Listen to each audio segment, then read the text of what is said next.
It's Thursday, December 11th. This is CTV at 6. Here's what's making news tonight. Nova Scotia Power goes on the road to hear from customers about billing and prices. Maritime ski hills are hopeful for holiday traffic after the region's early snowfall. After milder temperatures for parts of the region today, colder air is ushered back in tonight and Friday. Live from our Maritimes News Center, this is CTV News at 6. Here is Todd Battis. Good evening. A meeting is underway this hour in Yarmouth with representatives of Nova Scotia Power hearing from customers. It's the first stop of a provincial tour the utility is taking to ease concerns about high bills and the cybersecurity breach. CTV's Jonathan McGuinness is there. This Nova Scotia Power Community Information Session is the first in a series of events that will be held around the province. The goal is to answer questions from customers about their power bills face-to-face. The utility has hosted public sessions like this before, but this one has a little more importance. A cybersecurity breach earlier this year saw customers' information compromised. NSP found out about the breach in April, and they told customers about it in May. Since then, NSP has been estimating the bills for a number of customers, and some of those have been inflated, with customers pointing out their costs have doubled. They have an option online to update your meter reading, and it doesn't update your meter reading, so they need to have these meetings in order to fix the problem. Yeah, we know everything that's happened over the course of the last 8 months has been a concern for our customers. We have heard that, and we know that being in the community and talking to people does help. If there are people who are more comfortable talking in person, that's why we're here today. Customers left today's meeting with mixed reactions. Some were pleased with the answers they got, others weren't. 4 more sessions will be held like this across the province. The next one is tomorrow in Middleton. Jonathan McGuinness, CTV News, Yarmouth. There's a new concern for people on Campobello Island. Locals who've always relied on medical appointments across the International Bridge in Lubec, Maine, say they're being told Medicare will no longer cover those costs. Campobello Mayor Harvey Matthews tells CTV News Islanders began receiving notices about a week and a half ago that regular non-urgent office visits in Maine would no longer be covered by Medicare, including scheduled appointments, chronic disease management, and medication reviews. Matthews says the change affects at least a couple of hundred people. The issue came up at the legislature in Fredericton this afternoon. We have elderly residents, like a 91-year-old grandmother who can't drive all the way through Maine to St. Stephen or St. John for a doctor's appointment, if she can get one. We are looking into this. We are investigating. Many people on Campobello do receive good, timely, high-quality care in Lubec. Health Minister Dr. John Dornan, who you heard there, says any change is an oversight and the Department of Health will fix it. Tensions between the Nova Scotia government and Mi'kmaq leaders are intensifying, with one First Nation banning the Premier and another considering doing the same. But Tim Houston is defending his government's cannabis crackdown and rejects claims that chiefs are shut out of key decisions.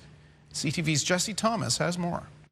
Premier Tim Houston is facing growing criticism from Mi'kmaq leaders who say the province is making major decisions first and consulting after. Recent tensions include the lifting of the ban on uranium mining and fracking, and now the government crackdown on what it calls illegal cannabis dispensaries on and off reserves. There will, until the end of time, people will be complaining that the government didn't consult enough, didn't consult properly, didn't consult broadly enough. But Houston insists they did consult. I will assure you 100% that we meet and exceed those obligations every single time.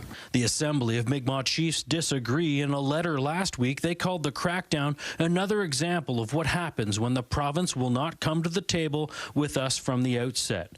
One First Nation community has even banned Houston and 2 cabinet ministers, while another band is considering a similar move. Sibaghanagity Chief Michelle Glasgow told APTN News the ban was implemented because their community felt attacked. I think when our safety is attacked and when we're being targeted by the government, I think all communities should be doing the same. Houston says the crackdown is about public health and safety, suggesting cannabis seized from a bust from an unlicensed shop was tested and toxic. People in law enforcement have told me in this province that they've taken illegal cannabis from unregulated illegal dispensaries and tested it and found that it was laced with traces of fentanyl. So, you know, sometimes I hear, I don't buy from the government supply because I don't get the same buzz. Well, that's probably why. But neither the Premier nor his office could provide proof to support that claim. Opposition leader Claudia Chender says there's a financial motive at play, something the government denies. And we've got $1 billion deficit. We know this government is looking for revenues. The province couldn't say how much money is moving through the underground market. The NSLC reported more than $127 million in cannabis sales last year.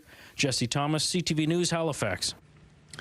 St. John's Union of Firefighters and the chief are at odds about the department's state of readiness. The union went public, insisting aging equipment is hampering response. The chief argues that's simply not the case. CTV's Avery McRae reports.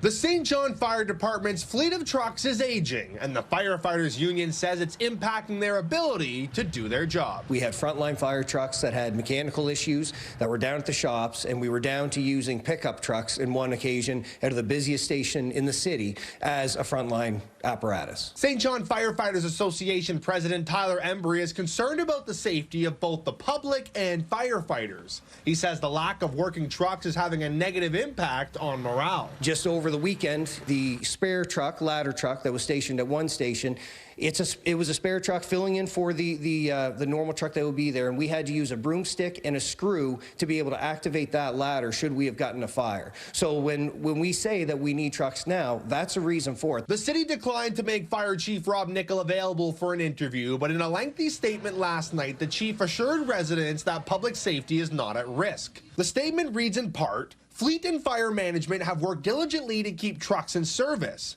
We meet regularly with IAFF representatives as frontline perspectives are an important part of our planning and decision-making processes." The statement also made note of new trucks coming, which is news to the union. If that is the case, then show us that the RFP has been approved and we have a fire truck coming. Even then, these trucks can be up to 52 months out to get here. The city and local 771 union have been without a contract for nearly 2 years. CTV reached out to St. John Mayor Donna Reardon for her thoughts on the situation, but declined to comment amid negotiations between the city and union. Avery McRae, CTV News, St. John. Online, the head of the Canadian Museum of Immigration has stepped down following a report of claims of inappropriate behavior. You can read more about that at our website, ctvnewsatlantic.ca. If you go to a pair of Halifax area hospitals this weekend, be prepared to face more than a possible wait time. Security guards are being trained on new AI-based metal detectors being installed at the QE2 and Dartmouth General. As CTV's Callum Smith reports, they're part of a plan to end acts of violence. All right, step to the side here, man. It's training day for hospital security guards using new technology to help keep weapons like these out of hospitals, all prompted by these new AI weapon detectors. They give our security team the ability to have an idea whether or not this person might have a weapon on them.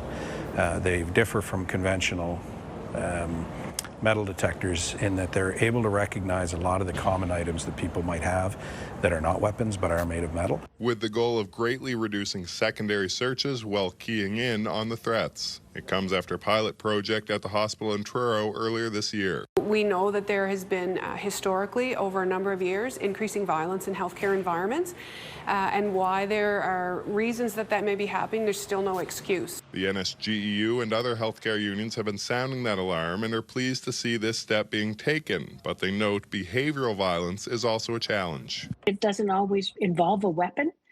However, we do need to keep those weapons out as much as we can. This is looking for metal items, pipes, blade, edge weapons, even box cutters, things like that, that we may not commonly think as being as dangerous, but in fact are dangerous, and we don't need them in the hospital. The detectors didn't catch everything today, but part of the purpose of the training is to adjust the settings. We need to find that right balance between not being too invasive and not slowing things down too much, but being very confident that we're going to catch a large percentage. We feel that to be in the high 90s in terms of percentage-wise for what we catch. So that gives us the opportunity over the next 2 days to make that happen.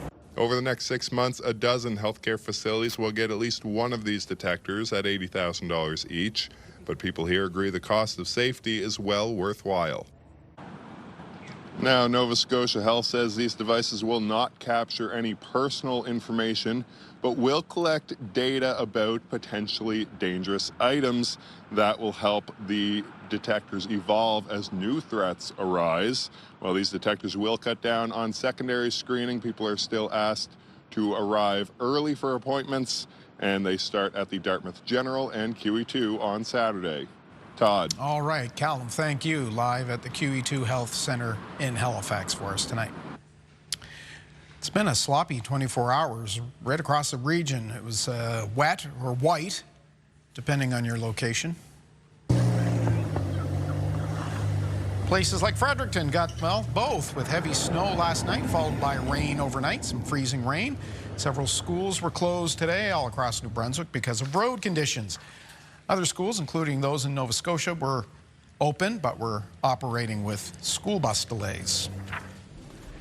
All right, there is a look at Fredericton right now, where it is -3 degrees on a busy evening at Prospect and Regent Streets. Let's bring in Kayla Mitchell for our first look at the forecast. You've got some totals. Yeah, that's right. So Fredericton ended up right in the transition boundary of that weather system. So initially it was snowing quite heavy and accumulating quite quickly, but at some point they did turn over to freezing rain and ice pellets. Now the measurements I received for the Fredericton area came in from this morning. So that of course was after that turnover to ice pellets, freezing rain, and even a little bit of rain. So came in around 4 to 7 centimeters around the city, but initially it might have been higher than that. And then that snow sort of compacted through the night as that icy mix kind of got in there. Now, there were higher snowfall reports from northern areas of New Brunswick. Miramichi came in with around 15 centimeters. Near Anfield, close to 23 centimeters of snow. And Doyleville at around 22 centimeters. Pretty lower snowfall amounts reported initially across southern areas of New Brunswick and Prince Edward Island before turn over to rain. In a lot of cases, that rain added up to some totals in the range of around a few to several millimeters. That, of course, was the second Alberta clipper of the week that we had to contend with. Now, for tonight, we have some snow squall watches in effect. They're in effect around the southwest of Nova Scotia, running up to the Annapolis Valley, in around the Minas Basin, northern Inverness County and Cape Breton, and Victoria County. Just explaining once again what snow squalls are and how they develop. We typically get them when we have some very cold air that starts to move in over relatively warmer ocean waters. So the land needs to be cold. It needs to be frozen, of course, for that snow to accumulate. But the colder that air is moving in over those ocean waters, the more moisture it picks up from the ocean and brings it up and condenses it into clouds, and then of course snow. And then the prevailing wind direction brings that snow on land in very intense bands that can impact one community but completely miss another community just up the road. But if you get caught in one of those snow squall bands, you can deal with reduced visibility and quickly accumulating snow. So we do have a risk of those snow squalls developing for parts of the region for tonight. Temperatures, of course, Todd, turning much colder. Wind chill is going to be a bit of a factor. We'll talk more about the squalls and the colder conditions when I'm back a little bit later on. Yes, we will. Okay, we will see you then.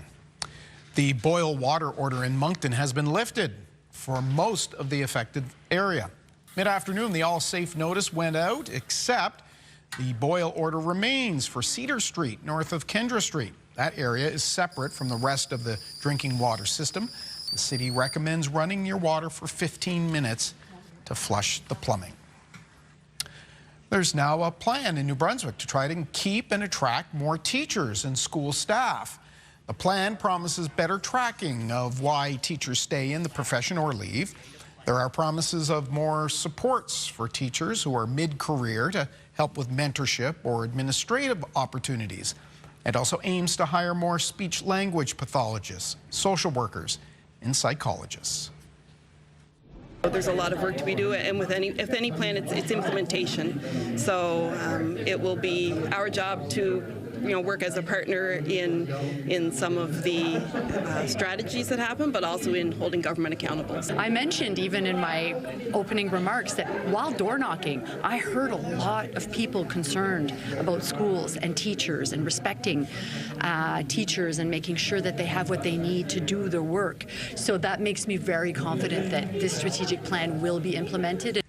The Minister of Education, however, didn't give a firm timeline on when the entire strategy would be fully rolled out. Get the Maritime's top stories, breaking news alerts, and watch live. Download the CTV News app. The countdown is on at a busy street in Halifax as roadwork nears an end. As CTV's Emma Convey reports, businesses in the area say they've taken quite a hit to their bank accounts. Crews paint the lines and bike lane markings along Dutch Village Road in Halifax. Some finishing touches to turn this work zone into a ready-to-ride roadway. We're in the final week. They're putting the finishing touches on, so there are a few sections of sidewalk that still have to be done, and there's a bike lane that needs to be paved, and there's some landscaping and infilling just to make sure there are no tripping hazards. The street has been torn up since April. It's part of a $10 million redevelopment project the city deemed necessary. Despite crews facing a number of complications with underground piping and storm drains, setting them back in the summer, they're on track to complete everything on time. There was a lot of underground moving of gas lines and that sort of thing. New curbs were put in. The parking was straightened out. It was illegal parking, and that has been corrected. New sidewalk that had never been there before, and bike lanes. And the street has been narrowed for safety reasons. Traffic has slowed down for these businesses for the past 8 months. The countdown is on to get people through their doors. Based on our business and all the other business owners I've talked to around the area is, roughly 50% drop in business. Not helping matters, there will be fewer parking spots. Councillor Morris says the city does not provide compensation to businesses, but she would like permission from the province to set up a fund to help offset their costs. According to Morris, there hasn't been much progress made on that front. I don't think the government's keen on handing over, large sums of money. But even if there was some sort of tax credit for anyone that struggled for the last year of construction, would be super beneficial. The completion date is scheduled for December 19th. Landscaping will be done in the spring. Emma Convey, CTV News, Halifax. New Brunswick's opposition is saying the provincial Liberals should consider the formation of an all-party committee on mental health and addictions. Interim PC leader Glenn Savoy says the committee should operate just as an all-party committee did during the COVID-19 response. Savoy also asked the government today if it would consider calling both a royal commission and a forensic audit on mental health and addictions programming.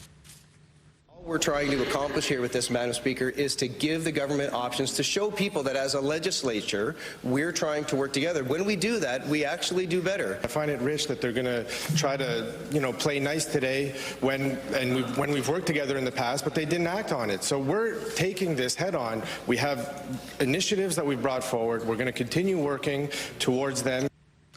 Minister Rob McKee says the announcement of a 50-bed addiction center on the Kingston Peninsula and the opening of a mental health court are recent examples of government movement on the issue. Time for a break now. Still ahead, we'll hear from Kaylin Mitchell on the potential for more chilly weather. But first, the recent cold and snow has some excited. We hit, I think, minus 20 here locally last weekend, and that just, it was dry air, and it makes good snow. Ski hills in the Maritimes are preparing to open a little early and enjoying what could be a happy holiday. Stay with us.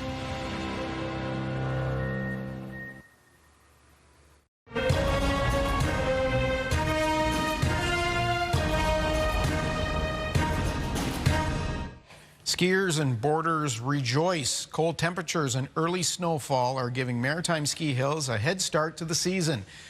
An early gift after a few lean years. CTV's Josh Smith reports. At Poley Mountain, staff are getting ready for skiers to hit the slopes for opening day tomorrow.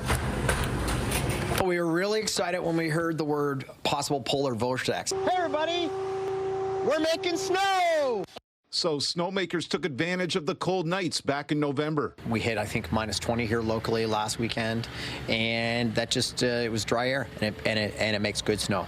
There's already a lot of interest, and the phones have been ringing off the hook, which is great. And you know, the engagement's high. Season pass sales are great. Seeing old and new faces every day. Around the Maritimes, other ski hills are seeing similar momentum. In Nova Scotia, Ski Wentworth is also preparing for an opening soon. What was so neat this year that hasn't happened in a long time is we had an actual early snowfall. So we've got about 30 centimeters plus of natural snow on the mountain. That snowfall was followed by a cold snap, which helped the cruise here in Wentworth. So we're very excited to announce that we'll be opening December 19th, weather and conditions permitting, but it's looking really good, as you can see behind. Back at Poli, staff says opening day also brings an economic boost. We can bring up to 2,500 guests here a day, and you know, the restaurants are full, the hotels are full. It is really important to the local economy. While there's no shortage of snow, some runs will only open in stages. But operators say continued cold weather and snow will allow for more runs to open sooner. Josh Smith, CTV News, Sussex, New Brunswick. Well, they may like this news. Some scattered flurries and a few snow squalls tomorrow. Kalen returns with his full forecast. We'll let you know where that's going to happen. Santa.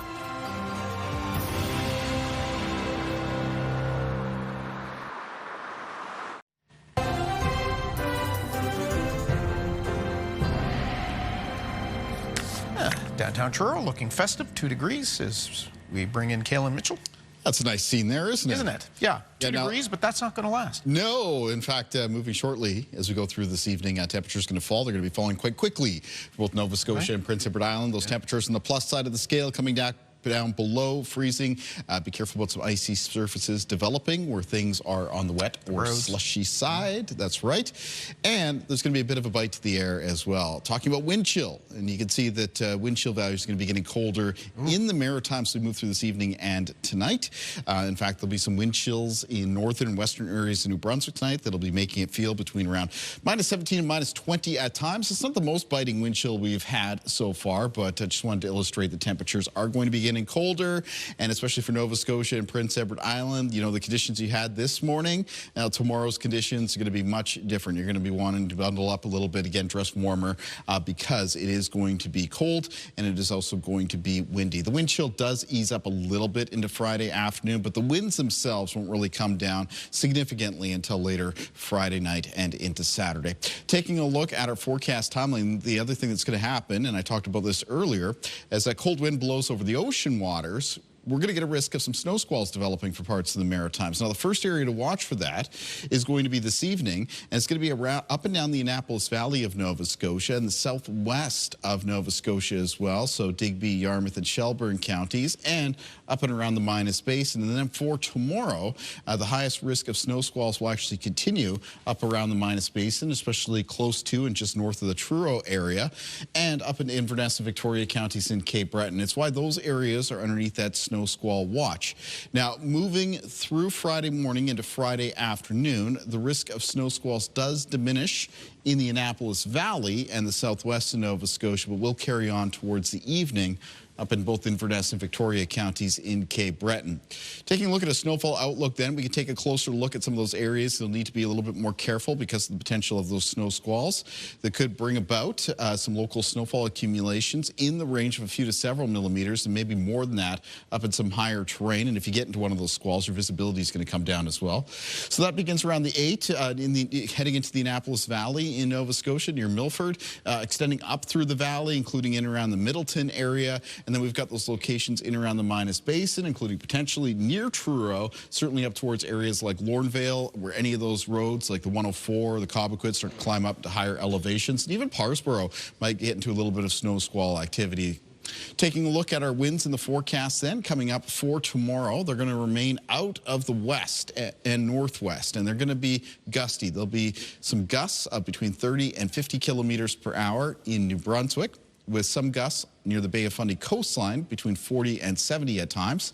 And some peak wind gusts tomorrow for Prince Edward Island, Nova Scotia between 40 and 70, except could peak closer to 80 kilometers per hour for exposed areas of the southwestern coastline of that province. And again, winds becoming lighter as we move through Friday night into Saturday. Low temperatures in the forecast for tonight. So these are the actual low temperatures, or air temperature, not the wind chill. We'll be falling into a range around -7 to -10 for New Brunswick, down to around -7 tonight for Prince Edward Island. And low temperatures for Nova Scotia between -3 and -7. Highs in the forecast for tomorrow in the north of New Brunswick between -1 and -6. Some flurries expected along with the gusty winds. And through central and southern areas of New Brunswick, scattered flurries for tomorrow. It's a gusty and cold day with most of the high temperatures between -3 and -5. Prince Edward Island on Friday, flurries, windy conditions, and high temperatures. It'll be around -3, -4 for most communities. High temperatures in eastern areas of Nova Scotia for Cape Breton between -2 and -4, and a very similar range expected for both the North Shore and Eastern Shore of the province. Northern and central areas of Nova Scotia tomorrow with high temperatures between -1 and -4. In the Annapolis Valley with high temperatures around -3, risk of snow squalls there. And on the south shore of Nova Scotia, the high temperatures between 0 and -2. In the 7-day outlook for New Brunswick, coming up in the weekend, it's colder. There's a chance of some flurries both Saturday night and Sunday night, as well as at the start of next week. Colder temperatures extend into Tuesday, and then the temperatures moderate a little bit on Wednesday and Thursday of next week, both days a mix of sun and cloud. For Nova Scotia in the forecast, coming up for the weekend, on Saturday it'll be cloudy periods with flurries expected Saturday night. On Sunday, a mix of sun and cloud with snow still possible Sunday night into Monday because of a coastal low pressure system. Colder in behind that for Tuesday, and then a mix of sun and cloud for Wednesday and Thursday. And for Prince Edward Island, coming up for the weekend ahead, on Saturday, a mix of sun and cloud, flurries Saturday night. On Sunday, snow or flurries possible, both Sunday night and into the start of next week. A chance of flurries after that on Tuesday, followed by a mix of sun and cloud Wednesday and Thursday, Todd. Okay, we'll see you at the end of the show, Kalen. Thank you. Next, we're joined by the man at the center of a lot of buzz today in the Canadian soccer scene. And we have this in entertainment. Hey, I'm John Campbell, John, with the Dutch Mason Tribute Band, and we got a special occasion coming up on the weekend. Stay tuned, and we'll tell you all about it.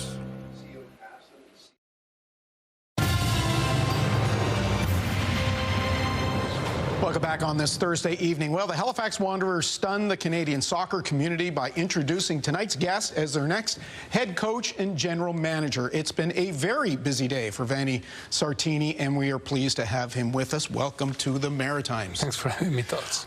You have been given a very simple directive. Yeah. Win. Easier said than done, of course. Yes, of course, but it's also exciting, yeah, you know, to try to do something here that is kind of historical. The team has done well in the past few years. They've done fantastically to create a community engagement, not only here in Halifax, but in all the Atlantic Canada, basically. And so now we need the cherry on top. We need to try to win a championship, and I would say there's a little bit of pressure, but at the same time, it's very exciting. Pressure's good, right? Yeah, whatever. Yeah, pressure is a privilege. They say so. You've certainly had plenty of pressure in the past. Yeah. Yes, of course, soccer fans will know you from your time spent with the Vancouver Whitecaps, in your time there and getting them to the playoffs and Canadian championships. And boy, wouldn't they love to have a little taste of that in the Maritimes with the Wanderers. Yeah, that's what we'll try to do. You know, try to create that, you know, that moments that are, you know, unforgettable, because it's, you know, you share with the fans, with the people, the possibility to reach, I would say, a championship or going to the final of the playoff or something. So, you know, we'll work hard for that. I think, and this won't come as a surprise to you, I think your move to the CPL has been met with a lot of excitement and perhaps some surprise by fans and other teams. What was it about, maybe not only the Wanderers, but the league itself that you thought that might be a good fit?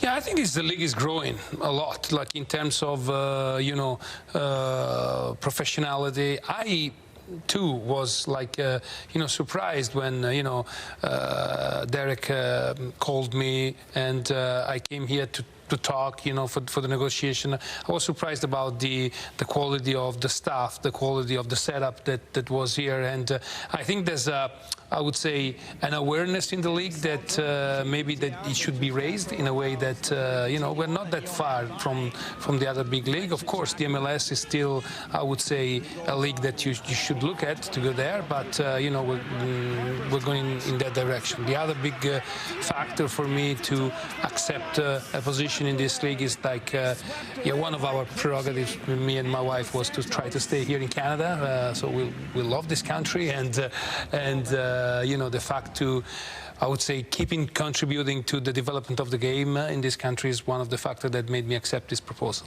What can fans expect from a Sartini club kind of play? I think they can expect to try to be, you know, the same thing that as the fans, as the people are here. Hardworking, I would say, trying to really gain the thing that you want to try to achieve, trying to be exciting, and in the sense like I don't like that kind of football that can be like a little bit like tic-tac, but more of a kind of, you know, they say that you could play like in I would say in an orchestra, but I like more hard rock football. So, you know, fast, try a change of pace, try to be as exciting as we can. Hard rock, you were famously sang with Nickelback on stage, so you're not kidding when you say that. So perhaps more attack? Yeah, you know, I would say more attack is like everybody wants to attack. I think we need to be ready to do everything, but we'll try to be on the front foot and be very aggressive and to play as much as we can in the opposition half. Right. Well, look, I have to ask you this. Of course, a lot of your career was spent in Italy. You were Italian. It looks like Canada will draw Italy in the first game for the FIFA World Cup this summer in Toronto. From what you have seen of the Canadian men's side, how do you think they might stack up against them? I think the Canadian national team has a very good team at the moment. I think a huge, I would say, recognition of the work of Jesse Marsh as a head coach. He created an identity of the team. He created a team where it's not just the classic national team. You know, you have players from all around the world, and then they just fit and they play. No, Canada looks like a real team when they play. So I think they have all the piece in places to do a great World Cup. Then I hope, first of all, that Italy will be there because we need to qualify. We are in the playoff and we need to qualify. And then in any case, that day, the team that I'll root for the World Cup will be there. Either Canada or Italy will be there. So that's going to be simple. Okay. How do you think the World Cup will impact maybe the CPL, but soccer in Canada at various levels? I think he's already a little bit impacted in the last few years. I would say the hype around the game grew a lot, but that can be another thing that is going to be, I would say, memorable for fans here. I hope that a lot, especially the younger generation, will see the impact of the game here in Canada, the big players, the big fans, and you know, I think it's going to be another, I would say, ignition of popularity, because I think the sport is already probably number 2 sports now here after hockey. So, you know, it's hard to get to hockey in Canada, but, you know, we'll try to get there. You've just arrived. You've got a couple of months before camp opens for the Wanderers. You have to go shopping. Yes, that's what we're doing now with all the people in the club to try to identify the best player to complete the roster in order to have everybody ready for camp at the beginning of February, in order to work very well those 6-7 weeks before the start of the official season. It's very important. The CPL is a league with a salary cap, so every team can spend the same amount of money. So identifying the right profile, it's extremely important. So we're putting a lot of work on that. Coach, thank you for your time. We wish you luck. And again, welcome to Halifax and the Maritimes. Thank you so much. We'll take a break. We'll be right back with more of your local news after this.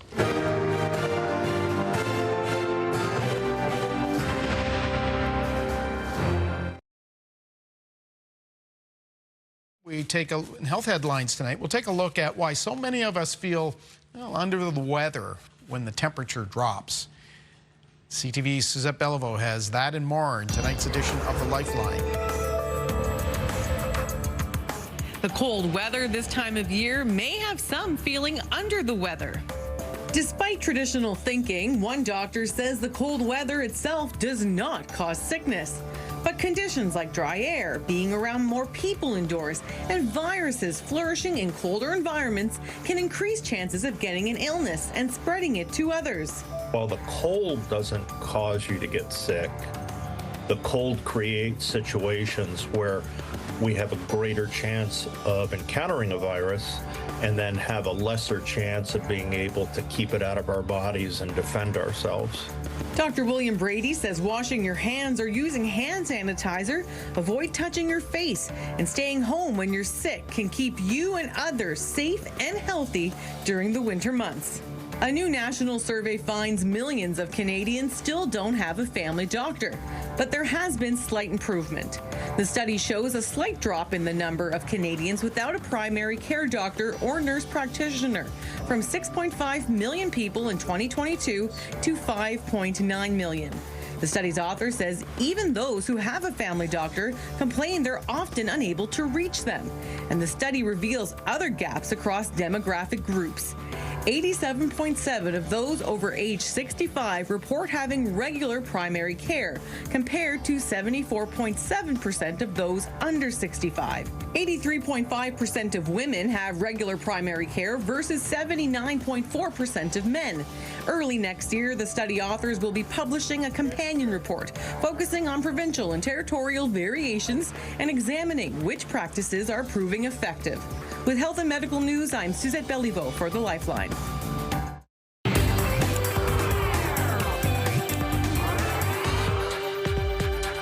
Tonight on the scene, honoring the Prime Minister of the Blues. Hard to believe, but it's been almost 2 decades since Dutch Mason passed.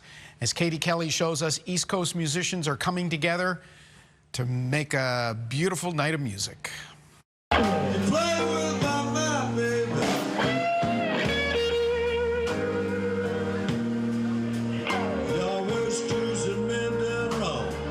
Basically, our motto is keeping the blues alive. The East Coast Blues Society is set to celebrate one of the Maritime's most influential musicians, hosting its annual Blue Christmas concert with a special tribute to the late Dutch Mason. Dutch Mason needs no introduction. He's was a legendary blues performer, known as the Prime Minister of the Blues, dubbed that by the great B.B. King, no less. And Mason's style, one of a kind. Dutch's voice, his vocal, he could sing 2 notes and you knew who it was right off the bat. He could play a couple of notes on the guitar and you knew who it was right off the bat. He's iconic. He got the Order of Canada for his contribution to music. He's a household word. When you talk blues music or even having fun at a venue, Dutch Mason will come up. Dutch Mason tribute band leader John Campbell John says the weekend's lineup includes Dutch's son, Juno-winning guitarist Garrett Mason. I'm a ladder, babe. Well, I just can't rest at night. Yes, son Garrett, another unique performer and artist in his own right. Doesn't sound like his dad, hasn't copied his dad. He's just developed his own style, and it's really powerful as a guitar player and a singer and a songwriter. It's great that he can contribute, and it just makes the show that much more special.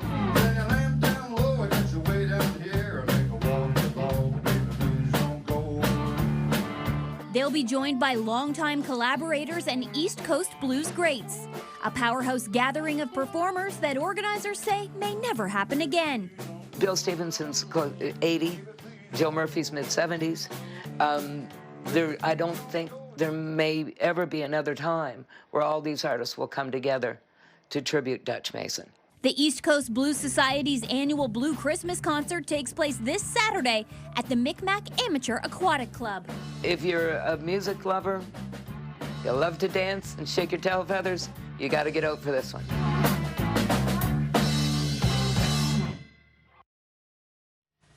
I'm sure Dutch is smiling somewhere. As we reported yesterday, Australia became the first country to ban children under the age of 16 from using social media. Now regulators, parents, and teens around the globe are watching closely to see how the new law plays out, and that includes the United States. CNN's Cheryl Hubbard has more.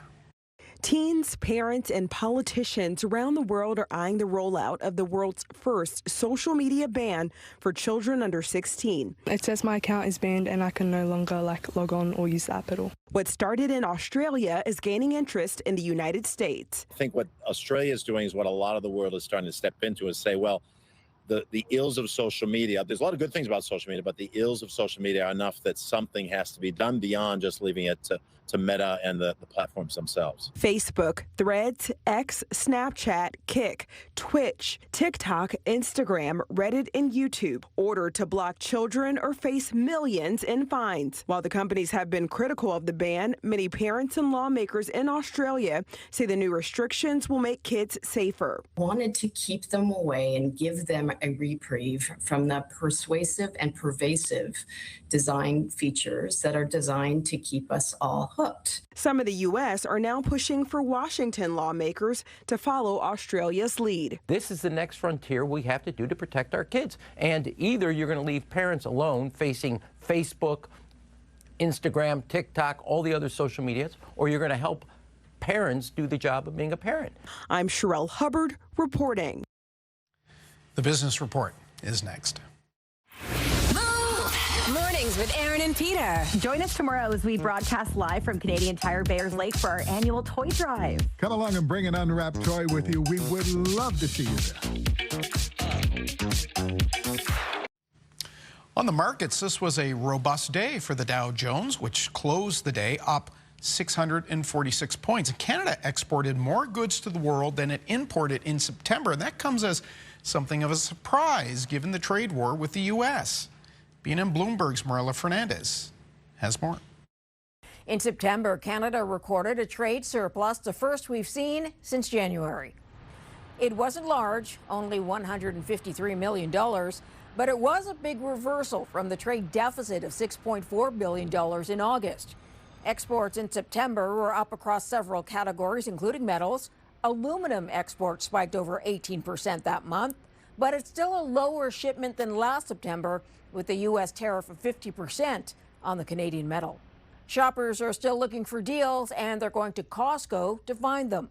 The warehouse retailer reported earnings after hours today. Its first quarter net sales hit almost $66 billion, a boost of 8% year over year, and that doesn't include membership sales. Dollarama shares hit an all-time high at one point today after the discount retailer reported solid earnings as well. Year-over-year sales jumped 22% to $1.9 billion. That beat analyst expectations. The company now has over 400 stores in Australia, helping to drive sales, and more stores are also opening across Canada. Here are the closing numbers for the day. The Canadian dollar is up to 72.61. West Texas Intermediate crude is down to 57.90. Western Canadian Select is down a bit to 44.49. And the TSX gained another 169 points, so it's another record close for the index today. Those are your business headlines. I'm Marilla Fernandez. Kayla Mitchell on the weather deck. Yeah, thank you, Todd. And I can feel the wind. It's already colder out here. Let's take a look at our viewer picture for tonight. And with a mix of sun and cloud for Nova Scotia and a few showers moving through, there were some rainbows to be spotted. And this one coming in from Victor Cormier, recently retired out of this studio. Thank you for keeping us in mind, Victor, and sending in this great picture.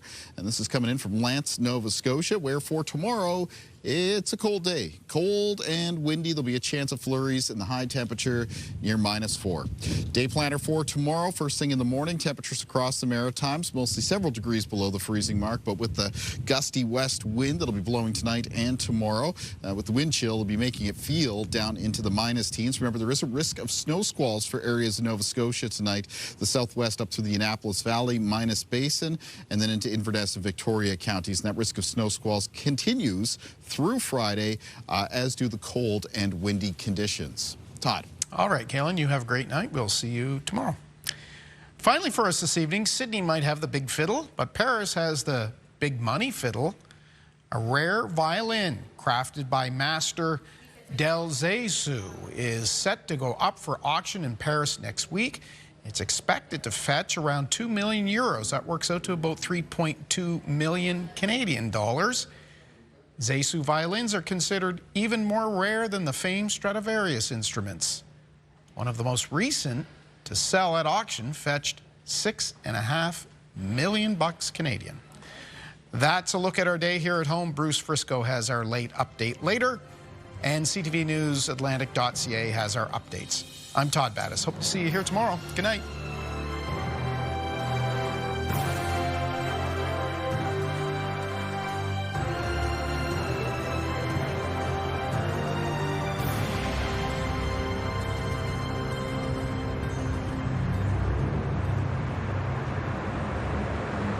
CTV News, the Maritime's #1 newscast. Watch live on Crave.